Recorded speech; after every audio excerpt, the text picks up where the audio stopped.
1 kilo ng native na manok. Ariho ay nahugasan ko na at nagayat.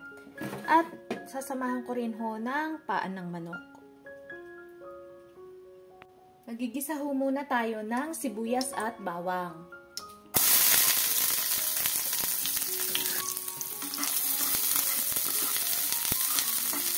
Pag medyo mapula na yung bawang natin, saka natin ilalagay ang ating sibuyas.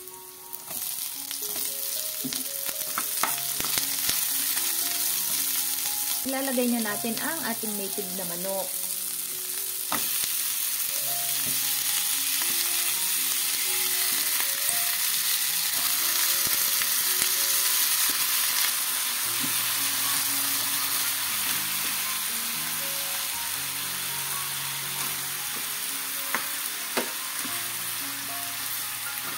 At ilalagay na rin natin ang paan ng manok.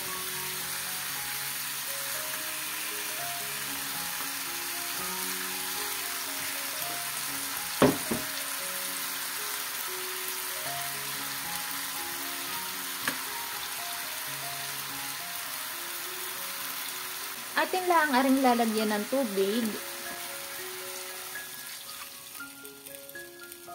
Ating lang aring tatakpan at hihintayin lang natin na lumambot yung ating native na manok.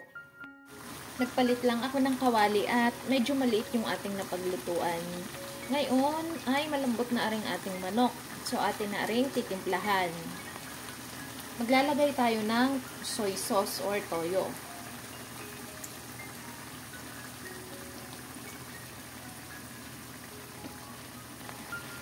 Suka, paminta,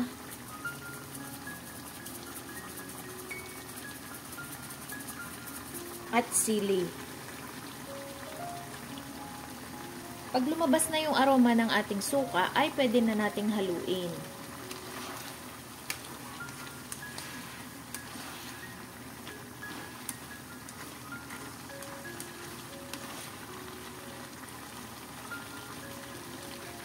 Kapag medyo naiiga na yung ating sabaw, ay pwede na nating ilagay ang ating gata.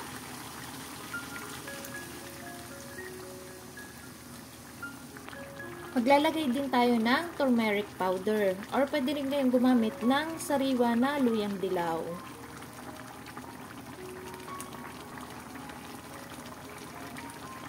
At kaunting asukal.